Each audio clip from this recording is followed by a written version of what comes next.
അഖില കേരള ബൊക്ക juniors tournament fixture final മത്സരത്തിൽ blue moon sporting എഫ്സിയെ ഏകപക്ഷീയമായ ഒരു ഗോളിന് പ്ലേബോയ്സ് കുട്ടനെല്ലൂർ പരാജയപ്പെടുത്തി. സംഘാടക സമിതി ചെയർമാൻ ലാൽ കച്ചില്ലം അധ്യക്ഷനായി. സമാപന ചടങ്ങ് സി മുകുന്ദൻ MLA ഉദ്ഘാടനം ചെയ്തു.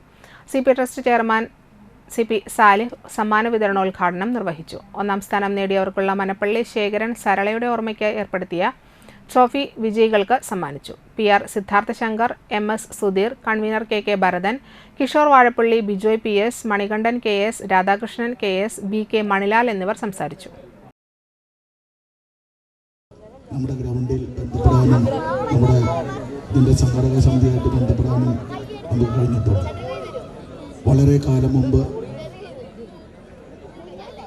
നമ്മുടെ ഫുട്ബോളുമായി ബന്ധപ്പെട്ടുകൊണ്ടുള്ള നമ്മുടെ ക്ലബിൻ്റെ ഭാരവാഹികൾ ചില കാര്യങ്ങൾ എന്നെ ഏൽപ്പിക്കുകയുണ്ടായി. അതനുസരിച്ച് നമ്മുടെ സർക്കാരിൻ്റെ